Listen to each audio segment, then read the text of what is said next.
The Patriots are a winning franchise. They know how to succeed. That's why they dipped out from Jero Mayo year one. They went after Mike Vrabel, a guy they trusted. They found Drake Maye, who was clearly the franchise last year. You just had to look a little bit closer and bypass the poor offensive line play and the lack of weapons. They go out, get Stephon Diggs. You draft Travion Henderson, Ramondre Stevenson. That's been a solid 1-2 punch. Will Campbell's been solid. I mean, people will dog on him, but he went against Khalil Mack, Danielle Hunter, and Will Anderson Jr. Like, a lot of tackles aren't going to do too well against that, especially rookies in the playoffs.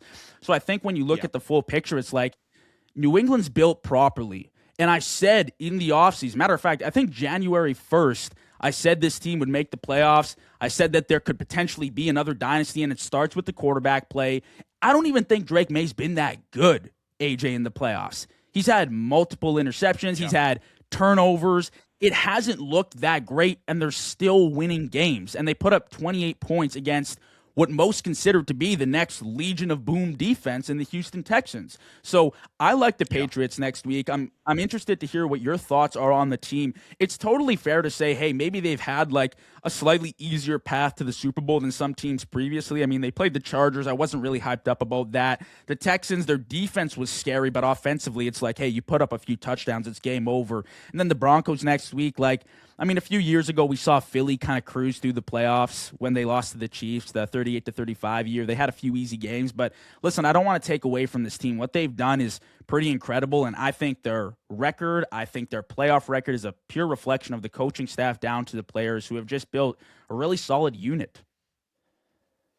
Yeah, I mean, it starts with Mike Vrabel, bro. When we sit here and we talk about elite head coaches, you think of the Vrabels, you think of the McVays, you think of the Dan Campbells, you think of all of those guys that know how to invigorate a locker room and get them focused in on the main goal. And then you look at some of your facilitators out there, like a Nick Sirianni, or maybe I know he's a 2-time coach of the year, but what did he really bring to the table in a Kevin Stefanski? Now, that's probably some Cleveland bias urging in because we know the Browns are a horrible franchise, but I mean, it starts at the top. It starts at the top with, the owner being in line with the GM, being in line with the head coach, being in line with the quarterback who can execute the system, and hiring out great parts of your staff. So I think New England really has that dialed in, and clearly this is a winning franchise. They're not a ghost to the playoffs or confused about what to do when they get into big moments. And here they go again, 16th AFC Championship game. Now obviously Brady took them to 25 of those, but hey, this is great. Second year quarterback in Drake Maye, Mike Vrabel immediately paying off as the head coach. So Patriots fans have every right to be hooping and hollering about this win, even though it wasn't great.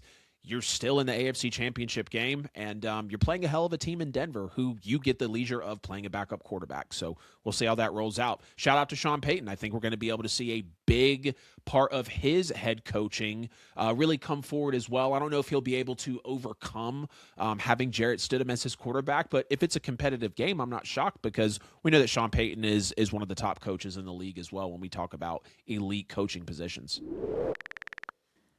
And I talked about Sean Payton yesterday on the show, AJ, and maybe I didn't give him enough credit because I was so wrapped up in the Bills, but I would like to go back over the film because when you watch what he did, he was working without 2 of his receivers who went out during the game, and the ability to isolate matchups when he wanted them and notify his offense, his quarterback, his players when we had guys out of the lineup. There were 2 times that guys in our secondary were out on the sideline injured, even for a play. And on those 2 specific plays, the Broncos scored touchdowns, one at the end of the half, one to close out the game.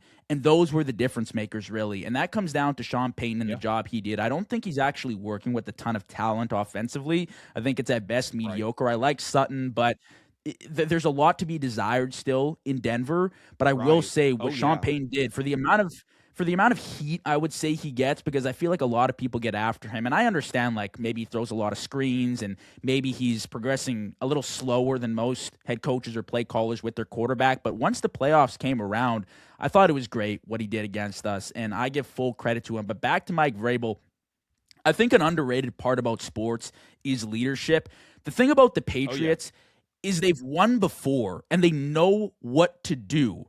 So what they did is they looked at Bill Belichick and said, we're done with you. They moved on, rather than keeping him around. And I don't know if that was the right decision or not. Right now, obviously, they're succeeding, but you look at a team like the Ravens, who kept John Harbaugh around for maybe a few years too long, or the Steelers with Tomlin, or the Bills with McDermott.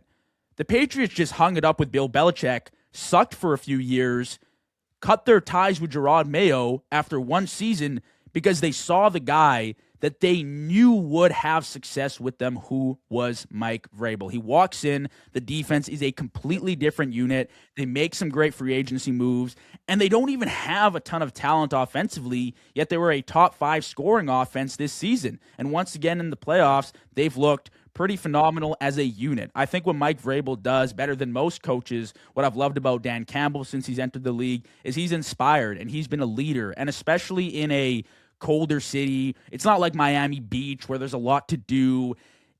Yeah, distraction. That's the mentality you got to have. You know what I mean? Like, you're locked into football. The environment definitely plays into things. And now I'm looking at next week, and yes, I just raved about Sean Payton, but it's hard to overcome having your starting quarterback, who you've had for now like 19 weeks, out of the lineup, and Stidham come in. And I still don't think like the Broncos move me very much, to be honest with you. Like, they're a good team, don't get me wrong, but they are not like a juggernaut.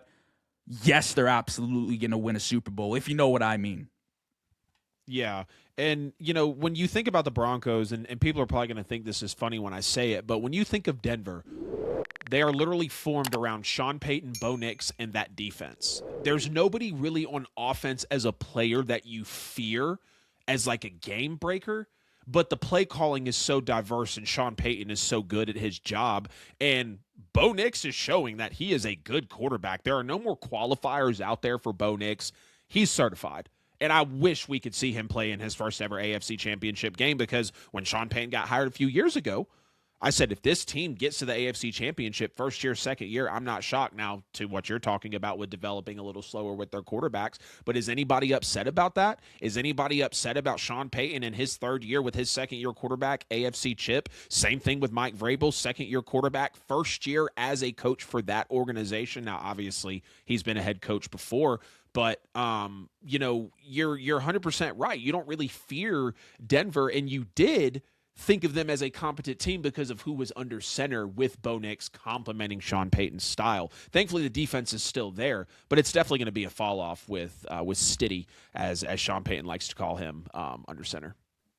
No, absolutely. And this, again, relates perfectly to what we were discussing about Mike Vrabel and the Patriots knowing how to win. This is a head coach that has won before and has won a Super Bowl and knows what he's doing.